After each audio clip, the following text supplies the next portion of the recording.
کہ غیر مسلموں کو اسلام ہی متاثر کر رہا ہے، نبی پاک صلی اللہ علیہ وآلہ وسلم کی سیرت اور ان کی تعلیمات ہی، مسلمان ان کو متاثر کرنے میں کامیاب نہیں رہا موجودہ دور کا؟ جو لوگ غیر مسلم سے اسلام میں داخل ہو رہے ہیں وہ بنیادی طور پہ مسلمانوں کو دیکھ کے مسلمان نہیں ہو رہے،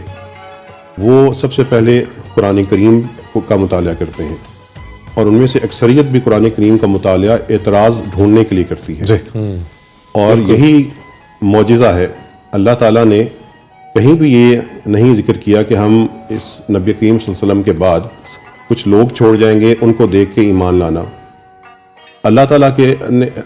رسول صلی اللہ علیہ وسلم نے کتاب اللہ و سنت الرسول دو چیزیں چھوڑی ہیں،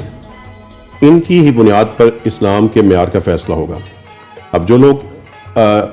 قرآن کریم کا مطالعہ کرتے ہیں ایک حق کی تلاش کی خاطر، قرآن ان کو بھی ہدایت دیتا ہے، اور جو اعتراض کی خاطر کرتے ہیں قرآن ان کے بھی دلوں کو اپنے سحر میں جکڑ لیتا ہے۔